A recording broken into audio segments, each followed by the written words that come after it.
Oi, gente, Pop Verso tá no ar e, como sempre, aqui no começo eu dou alguns spoilers do que a gente vai ter no programa de hoje. Ó, a gente vai falar sobre moda inclusiva, assunto muito importante. A gente também vai falar sobre a nova presidente da Academia do Oscar. Vamos falar sobre um tal de Neil Gaiman. Você já ouviu falar sobre ele? Não sabe quem é? Então fica com a gente. E mais, convidadas especiais no estúdio, Carol Moreira e Mabê Bonafé. Elas são responsáveis só por um dos podcasts mais escutados aqui no Brasil hoje, um podcast de True Crime. Bom, vamos começar.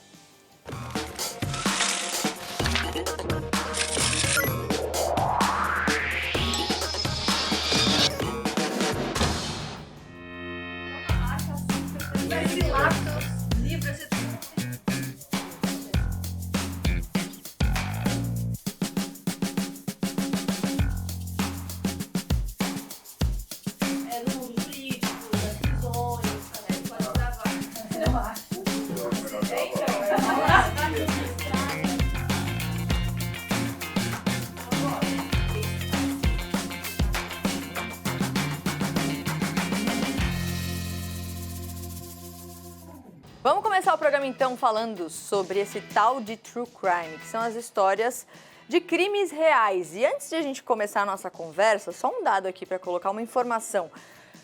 No primeiro semestre de 2021, pro primeiro semestre desse ano, teve um aumento de 52% no consumo de podcasts de True Crime, segundo um levantamento do próprio Spotify. Então, sim, as pessoas se interessam por isso. Recentemente também a gente viu o lançamento da série sobre o assassinato da Daniela Pérez na HBO Max, a filha da Glória Pérez, também gerando muita discussão. E aí a gente vai então conversar agora com as responsáveis por esse livro aqui, ó, Modus Operandi. Eu sempre fico na dúvida de qual câmera eu mostro. Aqui, ó, que é um guia de True Crime. Eu confesso que eu tô um pouco curiosa para entender o que é um guia de True Crime. Carol Moreira, Mabê Bonafé, bem-vindas. Obrigada. Que prazer ter vocês aqui. A gente tá falando de um assunto que, assim, quando você vira numa roda e você fala, oi, gente, eu adoro True Crime, as pessoas ficam, ok. Ou as pessoas recebem bem. As pessoas falam, eu também. Sério? Com certeza. Eu gosto, tá? Eu amo, eu assisto todas as séries de True Crime, assim, mas pra algumas pessoas pode parecer esquisito, né? Você gosta de ver isso? Foi isso que uniu vocês? Exatamente, né? Foi falando, tipo, a gente tava assistindo um documentário sobre, então a gente discutia, tipo, você assistiu tal episódio, você viu aquela coisa aqui, eu investiguei isso, não sei o quê. Então a gente já tinha essa coisa de discutir bastante. É que naquela época não tinha tanta gente pra falar, então a gente ficava no WhatsApp conversando, e a Mabê um dia falou, vamos criar um podcast de crimes reais? E aí eu falei, não, a gente faz muita coisa, tá doida? E daí um dia eu falei, tá bom, vamos fazer. Mas é muito interessante isso que você falou, antigamente parece que não tinha pessoas que falavam sobre isso. Talvez precisou da primeira pra falar, eu gosto, aí todo mundo foi, nossa, eu também, pra criar essa sensação de comunidade de True Crime. Então é isso, vocês fizeram um podcast primeiro, depois o livro. O que é um guia de True Crime?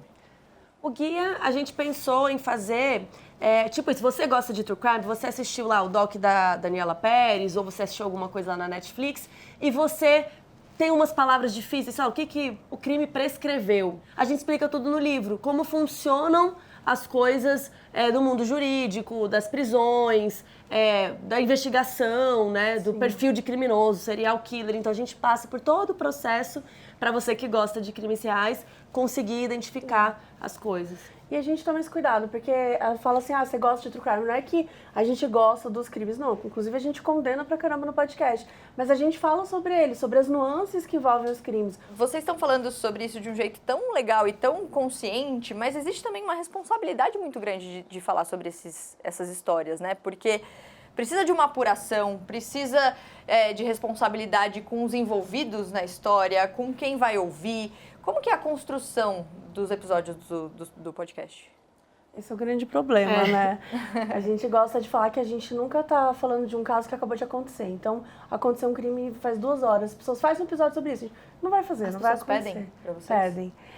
A gente só faz episódios, geralmente, quando já teve um julgamento, quando já foi encerrado, muitos anos depois, porque você precisa ter o distanciamento necessário para você compreender de fato o que aconteceu ali. São pessoas de verdade que sofreram, que passaram pelas coisas, então a gente sempre tenta lembrar disso e voltar para isso. Quando a gente pega um roteiro, olha, lê, a gente confere muito antes de gravar, sabe? A gente lê com calma, conversa, não, tá pronto, vamos gravar. pra sempre tentar ter esse cuidado, né? É importante demais, né? Quando a gente fala de produção de conteúdo aqui no Popverso, de influência e tal, é justamente esse cuidado, essa responsabilidade. E aí tem outra discussão quando a gente fala de true crime, que é qual é, se é que existe, mas como dosar para não fazer o crime virar o espetáculo? É uma preocupação para vocês também? Acho que é isso que a gente já falou, né? De, tipo, tomar cuidado com a sensibilidade. E é isso, não pegar uma coisa que aconteceu agora. Porque isso faz espetacularizar as coisas, né? E acho que também tem a coisa do foco, né? Muitas vezes as pessoas vão falar do crime e falam, porque ele foi lá e pegou um martelo. Tipo assim, ela foca na violência, ela foca numa coisa que não é o nosso foco. O nosso foco é contar a história, como aconteceu. A gente sempre faz questão de falar o nome das vítimas. Tem casos, sei lá, de serial killer que tem um monte de vítimas. A gente sempre faz questão de falar. Pra não acontecer isso, né? A gente não tá apagando as vítimas e tá focando só naquela pessoa. Eu imagino quando vocês lá atrás, há 2 anos, decidiram criar esse podcast, porque vocês tiveram que parar para conversar sobre tudo isso. Porque era um desafio muito grande e era ambicioso, mas ao mesmo tempo é uma coragem muito grande falar sobre isso, porque é sensível para muita gente. E aí hoje a gente está falando do Modus Operandi, o segundo podcast de True Crime mais ouvido no Brasil, 2 anos depois. Ou seja, deu muito certo. Não, a gente era o primeiro. A mulher da casa abandonada acabou com nós. Eu vou, gente. O Chico é nosso amigo. Sim, o Chico inclusive veio aqui também. Ou seja, o brasileiro adora um true crime, o brasileiro adora falar sobre isso. E aí minha pergunta é, quais histórias vocês ainda querem contar? Quais são os destaques? Dá pra dar algum spoiler pra gente do que vem por aí? Cara, tem muita história, a parte triste é essa, né? Que ainda tem muita história. As pessoas falam, vai acabar um dia. Se a gente quiser, a gente pode fazer pra sempre. Porque, infelizmente, é o que mais tem. A gente vai fazer de um documentário que saiu na Netflix, que é A Garota da Foto. Verdade. Que, nossa, é muito surpreendente a história. E a gente vai fazer esse episódio também. Aí quando a gente pega o documentário, assiste e procura mais informações além do documentário pra cruzar a informação, pra ver se tem alguma coisa a mais, né? E aí a gente vai fazer, esse é o próximo, que a gente vai gravar, acho que hoje ainda. Um trabalho imenso de bastidor aqui para você que não sabe como funciona a gravação de um podcast. Existe pesquisa, existe roteiro, existe muita coisa. É muito importante quando a gente fala sobre isso, porque a galera às vezes ouve e fala, sentou lá e saiu falando. Nossa, não é assim não. E aí eu queria até encerrar indicando Only Murders in the Building, que é uma série sobre um trio que gosta de true crime e faz um podcast sobre isso. É maravilhoso, tem a Selena Gomez. É demais, vocês já, óbvio, né? Eu já assisti, é maravilhoso. Meninas, obrigada, muito sucesso. Obrigada. Aí, ó, primeiro lugar de volta, vamos lá, do podcast mais ouvido. Desculpa, Chico, a gente te ama também, não quero entrar nessa briga não, mas obrigada, voltem sempre, parabéns pelo trabalho. Obrigada. Quadro novo no Popverso, quem é? Porque é isso, às vezes eu vejo um nome circulando aqui e ali, aí eu falo, gente, quem é essa pessoa? E aí na nossa reunião de pauta a gente falou, ok, vamos criar um quadro então para explicar essa galera aí do mundo do entretenimento, ou enfim, do mundo de maneira geral. Hoje a gente estreia o quadro falando do Neil Gaiman. Quem é esse cara? Esse cara é o cara que tá por trás de Sandman, que estreia amanhã na Netflix. E o Arthur vai explicar pra gente o tamanho dele no mundo do entretenimento, olha só. A adaptação de Sandman tá chegando na Netflix e as expectativas estão altas. A produção é inspirada na graphic novel de mesmo nome, que é um fenômeno. A série de quadrinhos durou 8 anos e foi lançada em 75 volumes e mais um especial, de 1988 a 1996. E quem tá por trás disso tudo é esse cara aí, o Neil Gaiman. Mas a carreira de Neil Gaiman vai muito além de Sandman. Considerado um dos melhores autores de ficção do mundo, ele é responsável por obras como Coraline, Stardust, Good Omens e American Gods. E aos 15 anos, ele já sabia o que queria fazer da vida: escrever quadrinhos. Teve gente que quis desencorajar ele dessa carreira, mas pra nossa sorte, ele ignorou esses conselhos. Ele começou como jornalista e entre os primeiros livros que ele escreveu tá uma biografia do Duran Duran e uma biografia do Douglas Adams, aquele do Guia do Mochileiro das Galáxias. No início dos anos 90, Gaiman começou a publicar romances e histórias em quadrinhos com a DC Comics. Ele até que ficou animado em trabalhar com alguns personagens conhecidos da editora, mas encontrou uma resistência ali, já que os diálogos dele tinham sempre que ser reescritos. Mas depois de insistir muito, ele finalmente conseguiu criar o seu próprio universo, seguindo uma continuidade só dele e respeitando personagens já existentes. E foi assim que nasceu, ou aliás, renasceu, porque era um personagem que já existia, Sandman. E sim, foi inovador e revolucionário. Foi o primeiro quadrinho a ganhar um prêmio literário e a única história em quadrinhos que entrou para a lista de 100 melhores best-sellers literários do New York Times. E ele também tem 4 prêmios Eisner por Sandman, que é considerado o Oscar dos quadrinhos. Recentemente, Gaiman entrou pro mundo da televisão. Foi ele que comandou a produção de 3 séries baseadas nos seus trabalhos de maior destaque: American Gods, Good Omens e agora Sandman. E falando em Sandman, você sabia que foi o Brasil que descobriu esse trabalho do autor? Foi ele mesmo que disse isso no Twitter dele na semana passada. O primeiro país a descobrir Sandman foi o Brasil. Os quadrinhos foram publicados lá e traduzidos em, a honestidade me obriga a admitir, edições bem melhores do que os quadrinhos americanos. Conta pra gente na hashtag... Na hashtag. Foi hashtag? Então de novo. Conta pra gente na hashtag... Peraí, vai. Foi engraçado. Conta pra gente na hashtag PopVersTNN qual que é o melhor trabalho do autor. Eu acho engraçado que depois que a gente começa a falar a mesma coisa várias vezes, fica esquisito, né? Arthur morreu de dar risada fazendo o vídeo. É assim, gente, é assim que funciona bastidor do Popverso. A gente se diverte trabalhando. Mas, ó, antes de mudar de assunto aqui, o Arthur falou sobre Sandman e a gente reuniu aqui. Não é o Em Alta CNN, é o Popverso, mas tem 3 dicas de obras do Neil Gaiman pra você que tá aí assistindo. Vamos ver. Ele tá aqui. Oi, senhor Neil Gaiman.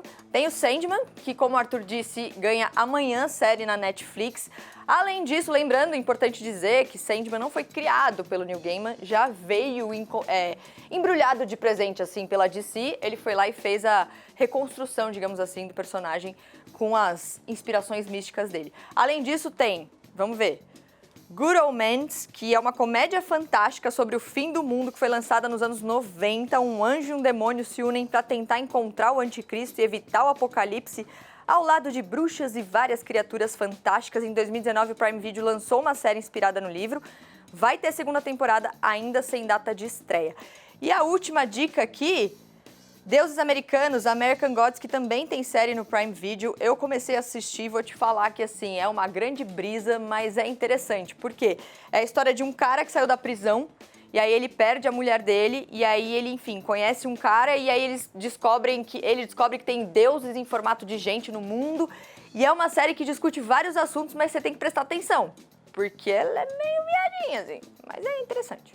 A gente volta falando sobre um caso no esporte, um jogador do Cleveland Browns, um quarterback, o Deshaun Watson. Ele foi suspenso por 6 jogos depois de ser acusado por mais de 20 mulheres por crimes sexuais. A gente tá com a imagem dele aí na tela. E aí o que aconteceu? Esse caso gerou uma discussão, inclusive várias críticas, porque, gente, a gente tá falando de uma punição qualquer coisa, né, NFL? NFL, que é a liga de futebol americano lá dos Estados Unidos. Que punição é essa? 6 jogos, 20 mulheres acusando o cara de crime sexual. Lembrando que, enfim, a gente ainda tem atualizações do caso. É um caso que ainda tá rolando, mas o Léo tá aqui pra explicar um pouquinho melhor o que aconteceu. E aí, tudo bem, Léo? Tudo bom? Como é que você tá? Tudo bem? Diga. Pois é, ó, quando o Deshaun Watson sofreu as acusações, ele ainda era jogador do Houston Texans. E o que me surpreende no caso é que, mesmo assim, ele recebeu proposta de outros times, inclusive do Cleveland Browns, que é o time que ele atua hoje.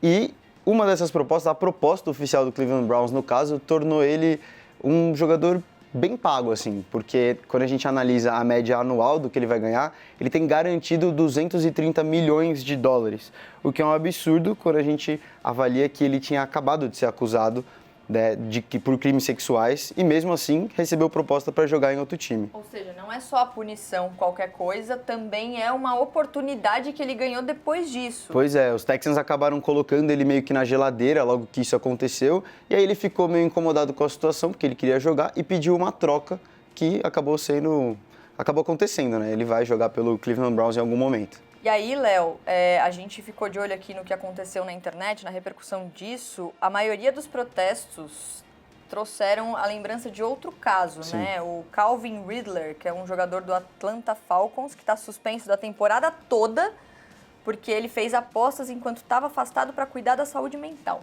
Pois é, o time dele, o Falcons, acabou afastando ele porque ele pediu para cuidar da saúde mental dele e enquanto ele estava nessa reserva para cuidar da saúde mental, ele acabou fazendo algumas apostas esportivas envolvendo o Atlanta Falcons. Só que ele não estava jogando, ele estava lá, cuidando da vida dele, cuidando dos problemas dele.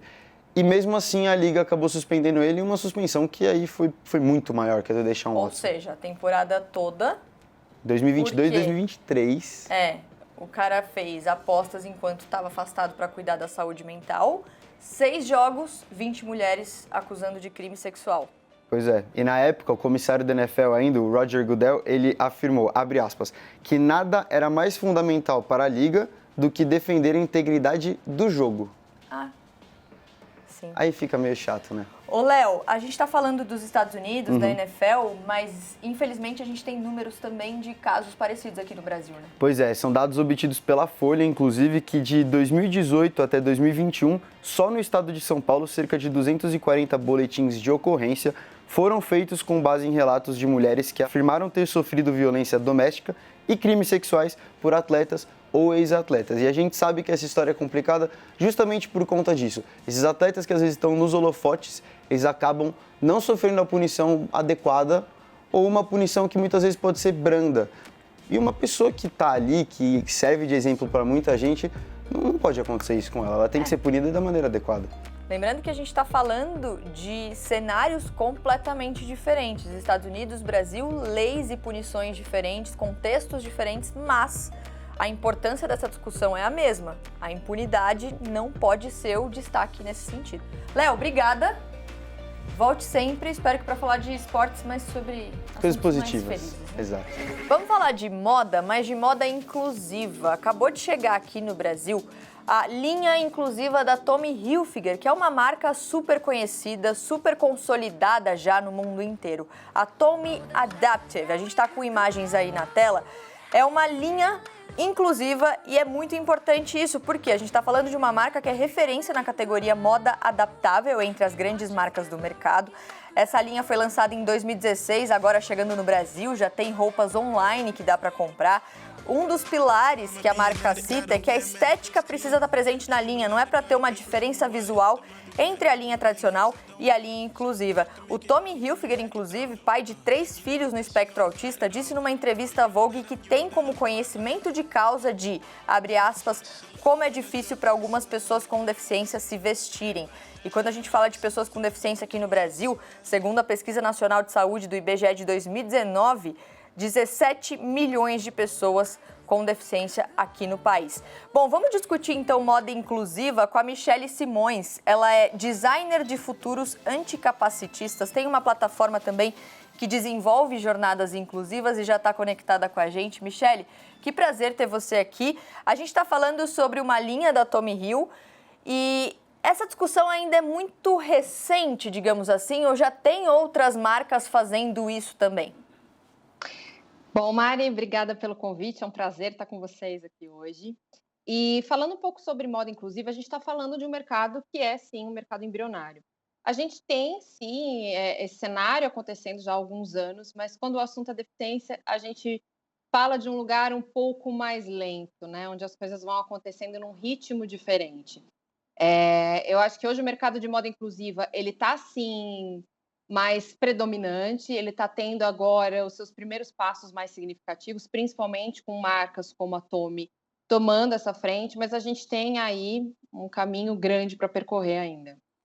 O ato de se vestir, muitas vezes, pode parecer automático, né? E a gente não para pensar sobre como isso, de verdade, pode ser difícil para pessoas com deficiência. Então, é muito importante uma medida como essa. Agora, a gente está falando sobre a roupa, mas todo o processo também precisa melhorar para as pessoas com deficiência? Todo o processo de compra, digamos assim? Sim, com certeza. Quando a gente fala de moda inclusiva, a gente não pode só falar de produto, né? A gente tem que falar da experiência de compra em si. E essa experiência, ela está desde o momento, né, em que você acessa aquilo pelo e-commerce e ele não tem acessibilidade, né, para uma pessoa, por exemplo, com deficiência visual poder entender o que tem ali e fazer suas compras, até você chegar numa loja, e poder ter a autonomia de poder ter essa experiência lá dentro, a segurança de poder fazer escolhas que não vão prejudicar você no dia a dia. Então, quando a gente fala do público com deficiência, a gente está falando de um público que ainda está tentando se manter presente como consumidor, né? E a gente precisa começar a avançar nesse sistema, por exemplo, quando você vai fazer uma escolha de um produto na loja, as perguntas são muito diferentes de uma pessoa com deficiência e sem deficiência. Eu preciso entender primeiro se aquilo vai me servir, se aquilo vai me ferir, me machucar, se eu vou ter autonomia para conseguir vestir aquela peça. Então, eu costumo dizer que as perguntas que uma pessoa com deficiência tem que se fazer no momento da compra são completamente diferentes de uma pessoa sem deficiência. Qual é a importância de uma marca como a Tommy Hilfiger, que é uma marca gigantesca, fazer isso e levantar essa discussão? Só para a gente usar esse dado nessa discussão, na nossa conversa, o Instituto Coresight Research diz o seguinte: o segmento de moda inclusiva gerou 288 bilhões de dólares globalmente só em 2019. Então, a gente também está falando de um mercado gigantesco, né, Michele? Com certeza. E é exatamente esse papel de reconhecimento de pessoas com deficiência como consumidoras que a gente precisa começar a fomentar. E ter uma marca grande fazendo isso é um espelho para que outras marcas menores consigam também seguir na mesma toada, né? O consumo, ele acaba sendo um ato político. Como a Michele disse, ainda é uma discussão muito embrionária. A gente está falando de poucas marcas fazendo isso, com poucas peças, mas lembrando que a gente também precisa ter estilo nessas peças, né? Porque quando a gente se veste, a gente quer se expressar, a gente quer, enfim, passar uma mensagem. Então, quanto mais possibilidades todo mundo tiver, melhor. As pessoas com deficiência, inclusive. Então, Michele, eu queria agradecer muito a sua presença aqui, ajudou a gente a entender um pouquinho melhor sobre esse cenário. Ainda temos muitos passos a dar e eu espero que quando a gente voltar a conversar, a gente já tenha avançado um pouquinho. Obrigada. Antes de encerrar, mais uma notícia. A Academia do Oscar agora tem a primeira pessoa asiática como presidente. A gente está falando da Janet Yang. Ela foi eleita a nova presidente da Academia de Artes e Ciências Cinematográficas dos Estados Unidos. É a primeira pessoa asiática a assumir o cargo na história e a quarta mulher. E ela está na academia desde 2002, ou seja, há 20 anos e agora na cadeira da presidência. É muito importante quando a gente tem mulheres, quando a gente tem mulheres asiáticas ocupando esses espaços. Então, uma notícia aqui para terminar o Pop Verso de hoje. Lembrando que a gente está no ar de segunda a sexta às 8 da noite no YouTube e no TikTok, 11h30 da noite na TV. Amanhã a gente está de volta. Sexta-feira é o dia de reunir os melhores momentos, hein? Então, espero vocês.